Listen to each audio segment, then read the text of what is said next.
விண்வெளியை ராணுவ மையமாக பயன்படுத்துகிறது ரஷ்யா அப்படின்னு சொல்லி அமெரிக்காவும் யூகேயும் சொல்லியிருக்காங்க. இன்னைக்கு வந்த செய்தி தாங்க.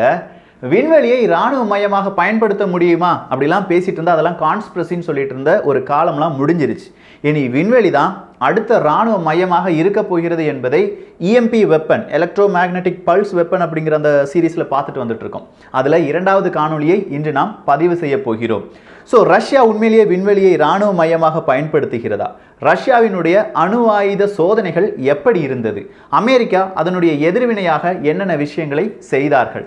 இதைத்தான் இந்த ஒரு பதிவில் பார்க்க போகிறோம். அன்பு தமிழஞ்சங்களுக்கு தமிழ் பொக்கிஷத்தின் வணக்கங்கள்.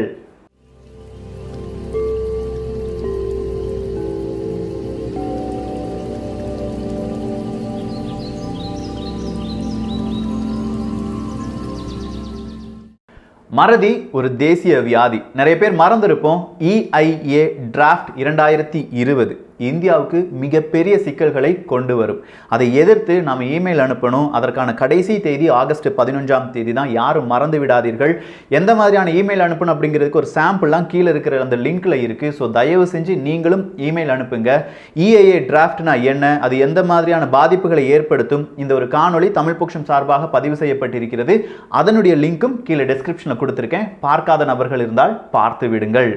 ஸோ இந்த ஒரு பதிவில் செப்டம்பர் மாதம் 23ஆம் தேதி 1949வது வருடம் அமெரிக்காவின் வெள்ளை மாளிகை பல துருதுருன்னு இருக்காங்க.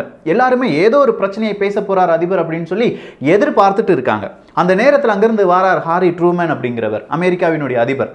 வந்தவர் திடீர்னு மைக்க பிடிச்சிட்டு ஒரு வார்த்தையை சொல்றார். ரஷ்யா அணு ஆயுத சோதனையை செய்து விட்டது, உலக நாடுகளே கொஞ்சம் உஷாரா இருந்துக்கோங்க அப்படின்னு சொல்றாரு. ரஷ்யா அணு ஆயுத சோதனையை 1949 செய்தது எப்படி அமெரிக்காவுக்கு தெரிந்தது? இதுதான் முதல் கேள்வியாக அங்க இருக்கிற பத்திரிகையாளர்கள் மத்தியில் வந்தது. இப்போதான் செய்தார்களா அப்படிங்கிற ஒரு கேள்வி அவர் முன்பு வைக்கப்படுகிறது. அதற்கு அவர் சொல்றார், இல்ல, ஒரு மாதத்திற்கு முன்பாகவே அவர்கள் என்ன செஞ்சிட்டாங்க, அணு ஆயுத சோதனையை செய்து விட்டார்கள். ஏன் அமெரிக்கா இந்த ஒரு பிரஸ் மீட்டா வச்சு சொல்லணும்? ஏன்னா அமெரிக்கா தான் அங்க மோனோபோலியா இருந்தாங்க. எப்படி மோனோபோலியா இருந்தாங்க? 1945வது வருடம் அணு ஆயுத சோதனைகள் எல்லாமே செஞ்சு ஹிரோஷிமா, நாகசாகி போன்ற இடங்களில் அணு ஆயுதங்களை வீசி, ஏன்ட்ட அணு ஆயுதம் இருக்கு, எனவே என்னை எதிர்த்து யாரும் வரக்கூடாது, நான் தான் இந்த உலகின் வல்லரசு அப்படின்னு சொல்லி கோலாச்சி மோனோபோலியா நின்றுட்டு இருந்தாங்க. அதனால அமெரிக்கா என்னென்ன நினைச்சிருப்பாங்க? வேற எந்த நாட்டிடமும் அணு ஆயுதம் இருக்கக்கூடாது அப்படிங்கிறத அப்போவே அமெரிக்கா தீர்மானித்திருக்கும். அதன் காரணமாக சில விதமான கமிட்டியும் அமைக்கப்படுகிறது. அதுல முக்கியமான ஒரு விஷயம் தான் அட்டாமிக் எனர்ஜி டிடெக்ஷன் சிஸ்டம் அப்படின்னு சொல்லுவாங்க, AEDS. இந்த அட்டாமிக் எனர்ஜி டிடெக்ஷன் சிஸ்டம் அப்படின்னு சொல்லும்போது வேற யாராவது அணு ஆயுதத்தை சோதிக்கிறார்களா, அதை கண்டுபிடிப்பதற்காக அமைக்கப்பட்ட ஒரு விதமான ஒரு உளவு அமைப்பு அப்படின்னு கூட வச்சுக்கோங்களேன். இந்த உளவு அமைப்பு எப்படிலாம் வேலை செய்தது அப்படின்னா, ஒவ்வொரு நாடுகளிடையே பறக்கக்கூடிய விமானங்கள் இருக்கு பாருங்க, அது வெதர் ஃபோர்காஸ்ட்டுக்கு நாங்கள் இங்கே என்ன மாதிரியான வெப்பநிலை இருக்கு, மழை வருமா வராதா, இதெல்லாம் கண்காணிப்பதற்காக நிறைய விமானங்கள் எல்லாமே அனுப்புகிறோம். இல்லாட்டி பேசஞ்சர் விமானம் இருக்கு அப்படின்னு சொல்லி நிறைய விமானங்களை பலவிதமான நாடுகளுக்கு அனுப்பி அந்த விமானங்கள் வழியாக அந்த நாடுகளுக்கு மேல் இருக்கும் காற்று இருக்கு பாருங்க, அதை அவங்களுடைய ஆய்வுக்கு உட்படுத்துவார்கள். ஸோ ஒரு சின்னதாக ஒரு உளவு அமைப்பிடம் இருந்து அமெரிக்காவுக்கு ஒரு தகவல் கிடைக்குது. ஆகஸ்ட் மாதம் ரஷ்யா அவங்களுடைய அணு ஆயுத சோதனையை நடத்தி விட்டார்கள் அப்படிங்கிற சின்ன ஒரு இன்ஃபர்மேஷன் தான். இந்த இன்ஃபர்மேஷனை கரெக்டாக தப்பா அப்படிங்கிறத அவங்க சரி பார்ப்பதற்காக இந்த ஒரு டெக்னாலஜியை பயன்படுத்தி, AEDS அட்டாமிக் எனர்ஜி டிடெக்ஷன் சிஸ்டத்தை பயன்படுத்தி ரஷ்யாவுக்கு மேலே சில விமானங்களை பறக்க வைத்து, அவங்களுக்கே தெரியாம, ரஷ்யாவுக்கே தெரியாம அவங்களுடைய நட்பு நாடுகளுடைய விமானங்களை எல்லாமே பறக்க வைத்து அதன் வழியாக அங்க இருக்கிற காற்றை எடுத்து அவங்க லேபுக்கு டெஸ்ட்டுக்கு அனுப்புறாங்க.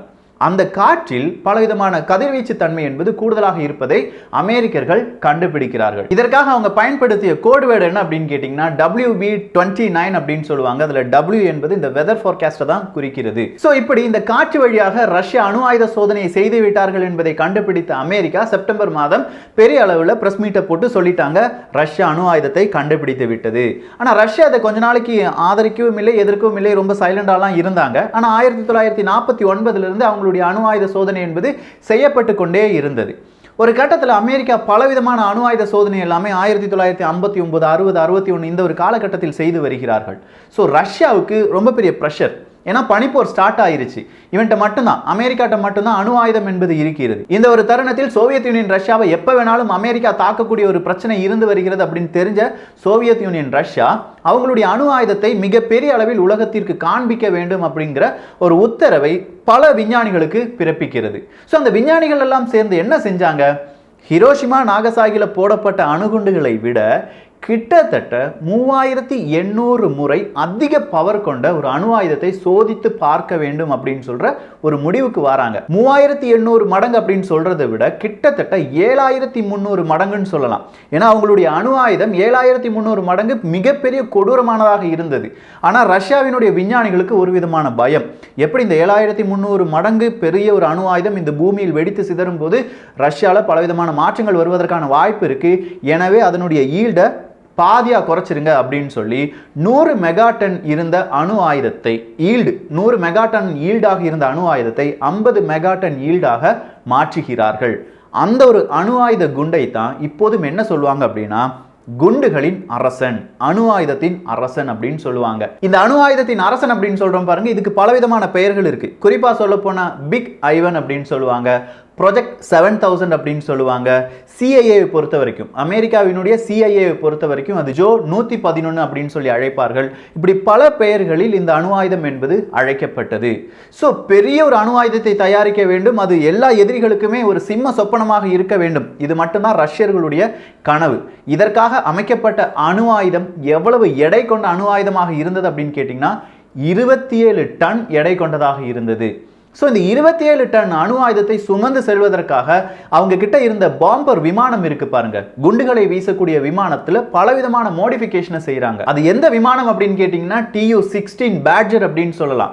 ஸோ இந்த Tu-16 அப்படிங்கிற அந்த விமானத்தில் பலவிதமான மாற்றங்களை செய்து இந்த 27 டன் மெகா சைஸ் கொண்ட அணு ஆயுதத்தை அந்த விமானத்தில் ஏற்றுகிறார்கள். இது நடைபெறுவது அக்டோபர் மாதம் 1961 வருடம். இதை யார் சுமந்து செல்கிறார்கள் அப்படின்னு கேட்டால் ஒரு விமானம் Tu-16 சுமந்து செல்ல அந்த விமானம் சரியாக குண்டை வீசுகிறதா என்பதை பார்ப்பதற்காக வேறொரு விமானம் அதன் பின்னாடி அப்படியே போயிட்டே இருக்கு. இது எல்லாமே ஆர்டிக் அந்த ஒரு கடல் பகுதியில் நடைபெறுகிறது. ரஷ்யாவினுடைய ரொம்ப தொலைதூர பகுதி அப்படின்னு சொல்லலாம், நிறைய மனிதர்கள் இல்லாத ஒரு இடம் அப்படின்னு கூட வச்சுக்கோங்களேன். இது என்ன நினைக்கிறாங்கன்னா இவ்வளவு பெரிய ஒரு பிரம்மாண்டமான சைஸ், கிட்டத்தட்ட 8 மீட்டர் உயரம், 2 மீட்டர் இப்படியே சுற்றளவு அப்படிங்கிறது இருக்கும். இவ்வளவு பெரிய அணு ஆயுதத்தை கீழே கிரவுண்ட்ல போட்டு வெடிக்க வச்சுட்டோம்னா கிரவுண்ட் பூமி என்பது அதிர ஆரம்பிக்கும். அப்படி அதிர்வதால் பலவிதமான பிரச்சனைகள் வரும். எனவே இது பூமியில போய் விழுந்து வெடிப்பதை விட பூமிக்கு மேல கொஞ்சம் தூரத்துக்கு முன்னாடியே வெடித்து சிதற வேண்டும். அதாவது பூமியிலிருந்து கிட்டத்தட்ட 14,000 அடி உயரத்தில் இருக்கும்போது அது வெடித்து சிதற வேண்டும் அப்படின்னு சொல்ற ஒரு கால்குலேஷனுக்கு வராங்க. 14,000 அடி உயரம் வரும்போது அது வெடிக்க வேண்டும் அப்படிங்கிற கால்குலேஷன்ல இந்த பாம்பு செட் பண்ணப்பட்டது. ஆனா இந்த பாம்பு, இந்த ஒரு குண்டு கீழே விழுந்த உடனே, வெடிச்ச உடனே அதை சுமந்து செல்லக்கூடிய இந்த விமானங்களும் அப்படியே தீப்பிழம்பாக மாறுவதற்கான வாய்ப்புகள் இருக்கு. அதனால இந்த குண்டு அவ்வளவு சீக்கிரமா கீழே விழக்கூடாது அப்படின்னு சொல்லி இந்த குண்டுக்காக தனியா ஒரு பாராசூட்டையும் ரெடி பண்றாங்க. ஸோ அந்த குண்டு மெதுவா கீழே விழ வேண்டும். அந்த குண்டு கீழே விழுவதற்காக 3 நிமிடங்கள் என்பது கொடுக்கப்படுகிறது. இந்த 3 நிமிடங்களிலும் இந்த குண்டுகளை வீசிய விமானங்கள், ஒரு விமானம் அப்சர்வர் வேறொரு விமானம், அந்த 2 விமானமும் அவங்களுடைய ஸ்பீடை மேக்ஸிமமா கெயின் பண்ணி எங்கேயாவது போய் எஸ்கேப் ஆயிரணும். இதுதான் பிளான். இதற்காக இந்த விமானங்களுடைய பெயிண்ட் எல்லாமே ரிஃப்ளெக்டிவ் ஒயிட் பெயிண்ட் அடிக்கப்பட்டதாம். ஏன்னா அந்த உஷ்ணம் அந்த விமானத்தை தாக்காமல் இருப்பதற்காக அந்த மாதிரி பெயிண்டிங் எல்லாமே செய்யப்படுகிறது. கரெக்டா அந்த விமானத்திலிருந்து குண்டு என்பது வீசப்படுகிறது. கிட்டத்தட்ட 34,000 அடி உயரத்தில் விமானம் பறந்து கொண்டிருக்கும் போது குண்டு வீசப்பட்டு 13,000 14,000 அடி உயரத்தில், பூமியிலிருந்து 14,000 அடி உயரத்தில் வரும்போது இந்த குண்டு என்பது வெடிக்கிறது. 50 மெகாடன் ஈல்டு அப்படிங்கிறத கொடுக்குது. 50 மெகாடன் ஈல்டுனா எவ்வளவு TNT, இந்த வெடிப்பொருள் அப்படின்னு சொல்லுவோம் பாருங்க, எவ்வளவு டன் வெடிப்பொருளை வெடிக்க வைத்தால் இந்த ஈல்டு கிடைக்கும் அப்படின்னு கேட்டீங்கன்னா 5 கோடி TNT-யை வெடிக்க வச்சாதான் இந்த ஈல்டு கிடைக்கும். ஸோ 5 கோடி டன் அப்படின்னு சொல்லும்போது வேறொரு உதாரணம் வழியாக பார்க்க போனால் அமெரிக்காவினுடைய எம்பயர் ஸ்டேட் இருக்கு பாருங்க, அந்த எம்பயர் ஸ்டேட்டினுடைய பில்டிங், அதே மாதிரி 270 பில்டிங்கை செய்வதற்காக உருவாக்கப்பட்ட அந்த ஒரு வெயிட் இருக்கு பாருங்க, அவ்வளவு வெயிட்டான வெடிபொருட்களை வெடிக்க வைத்தால் தான் இந்த ஈல்டு என்பது கிடைக்கும். ஸோ இவ்வளவு பெரிய ஒரு குண்டு வெடிக்கிறது. கிட்டத்தட்ட 700 இருந்து 900 கிலோமீட்டர் ரேடியஸ்ல இருக்கிற அனைத்து வீடுகளும் குலுங்குகின்றன. நிறைய வீடுகளுடைய கண்ணாடி என்பது உடைபெறுகிறது. அங்க இருந்த நிறைய பில்டிங் இருக்கு பாருங்க, அதெல்லாமே அப்படியே உருகுது. அது சிமெண்டா இருக்கட்டும், ஸ்டீலா இருக்கட்டும், சூரியனிலிருந்து வரும் வெப்பத்தை விட பல மடங்கு கூடுதலான வெப்பத்தை இந்த பாம்பு, இந்த குண்டு என்பது இந்த பூமிக்கு தந்தது அப்படின்னு சொல்லலாம். இப்படி இந்த குண்டு வெடிக்கப்பட்டதால் ஏற்பட்ட அந்த புகை இருக்கு பாருங்க, அதுவே பல கிலோமீட்டர் அளவுக்கு தெரிந்தது என்று சொல்கிறார்கள். ஒரு அணுகுண்டு வெடிச்சா ஒரு காளான் ஷேப்ல இந்த புகை என்பது எழும்புமா, அப்படி எழும்பி அந்த காளான் ஷேப்பினுடைய புகை எவ்வளவு தூரத்து எவ்வளவு சரௌண்டிங்ஸ் ரவுண்ட் பண்ணது அப்படின்னு கேட்டீங்கன்னா 60 கிலோமீட்டர் அப்படின்னு சொல்றாங்க. இப்படி இந்த உலகிலேயே மிக பெரிய ஒரு அணுகுண்டு வெடிக்க வைக்கப்பட்டது. சரி, இந்த அணுகுண்டு வெடிக்க வைக்கப்பட்டது அப்படின்னு சொல்லி 1961 நியூஸ் பல இடங்களுக்கு செல்லுது. அமெரிக்காக்கெல்லாம் பெரிய ஒரு அதிர்ச்சியா இருக்கு. இவ்வளவு பெரிய அணுகுண்டு அவங்க தயாரிச்சாங்களா, அதனுடைய சக்தி என்ன அப்படிங்கிறத அமெரிக்காவும் கொஞ்சம் கொஞ்சமா அவங்களுடைய உளவு அமைப்பு வழியாக கொஞ்சம் விஷயங்களை சேகரிக்கிறாங்க. அப்பதான் அவங்களுக்கு ஒரு உண்மை தெரியுது, இரண்டாவது உலக யுத்தத்தின் போது வெடிக்கப்பட்ட வெடிகளினுடைய அளவுகளை விட 10 மடங்கான பவர் இந்த அணுகுண்டுக்கு இருக்கு. அது பாதி தான் வெடிச்சிருக்கு. 3 ஸ்டேஜ் அணுகுண்டு, 2 ஸ்டேஜ் அணுகுண்டு மட்டும்தான் இது அளவிலும் பயன்படுத்தப்பட்டது. ரஷ்யா 3 ஸ்டேஜ் அணுகுண்டை கண்டுபிடிச்சிட்டாங்க. எனவே ரஷ்யாவிடம் கொஞ்சம் பாதுகாப்பாக இருக்க வேண்டும் அப்படின்னு சொல்லி அமெரிக்காவுக்கு சின்னதாக ஒரு சிக்னல் கிடைக்குது.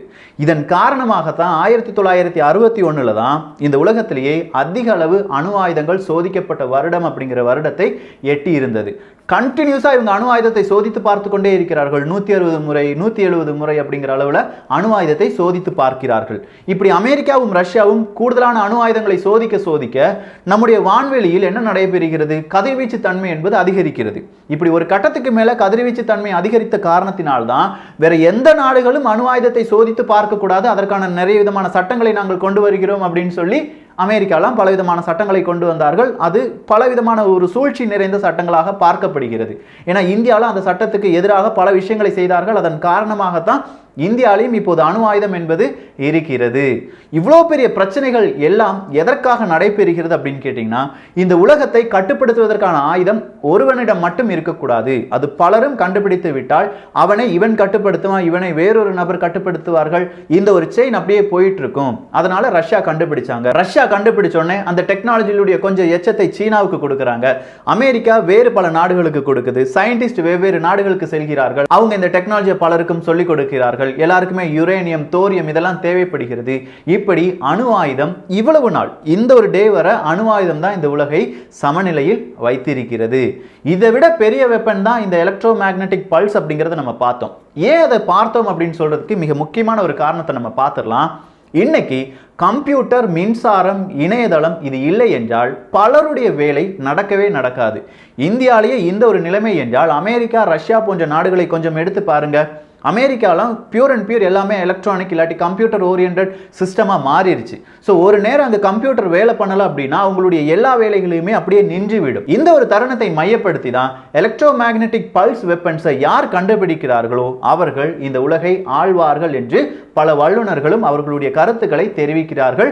இது இப்போதைக்கு கான்ஸ்பிரசி தான். நான் முதலே சொன்னேன், அமெரிக்கா இதை ஒரு காட்ட சோதிச்சு பார்த்தாங்க. ஆனால் பெரிய அளவில் சோதித்து பார்க்கவில்லை. சீனாவிடம் EMP வெப்பன்ஸ் இருப்பதாக சொல்கிறார்கள். ரஷ்யாவும் EMP கெனான்லாம் இருக்குன்னு சொல்றாங்க. இந்தியாவிடமும் EMP வெப்பன்லாம் இருக்கு. அதை அடுத்த ஒரு பார்ட்ல பார்த்துடலாம். ஸோ இப்போ ரஷ்யா மீது அமெரிக்காவும் UKயும் வைத்திருக்கும் அந்த குற்றச்சாட்டு என்ன? எங்களுடைய சேட்டலைட்டை அழிப்பதற்கான ஆன்டி சேட்டலைட் வெப்பனை ரஷ்யா விண்வெளிக்கு செலுத்தி இருக்கிறது. அவர்கள் சோதனை முயற்சியை செய்து பார்த்து கொண்டிருக்கிறார்கள் அப்படிங்கிற ஒரு குற்றச்சாட்டை வைத்திருக்கிறார்கள். இது ஜனவரி மாதமே, இந்த வருடம் ஜனவரி மாதத்திலே அமெரிக்கா ஒரு குற்றச்சாட்டை வைத்தது. எங்களுடைய சேட்டலைட்டை 2 ரஷ்ய சேட்டலைட் ஃபாலோ பண்ணிட்டு வருது, அது ஸ்பை சேட்டலைட்டா இருக்கு அப்படின்னு சொன்னாங்க. ஆனா புதுசா இப்ப 2 சேட்டலைட் கிடையாது, அது 3 சேட்டலைட்டாக மாறி இருக்கிறது அப்படிங்கிற ஒரு குற்றச்சாட்டை வைத்திருக்கிறார்கள்.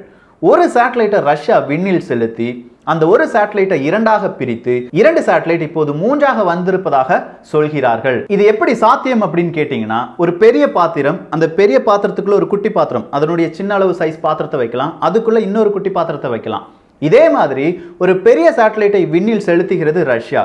விண்ணில் அது நிலை நின்றவுடன் அதுக்குள்ள இருந்து வேறொரு சேட்டலைட் அப்படியே வெளியில வந்து மறுபடியும் அது சுத்த ஆரம்பிக்குது. மறுபடியும் அந்த சின்ன சேட்டலைட்ல இருந்து வேறொரு குட்டி ஒப்சர்வர் சேட்டலைட் வெளியில வருது. இப்படி 3 சேட்டலைட் ரஷ்யாவால் செலுத்தப்பட்டிருக்கிறது.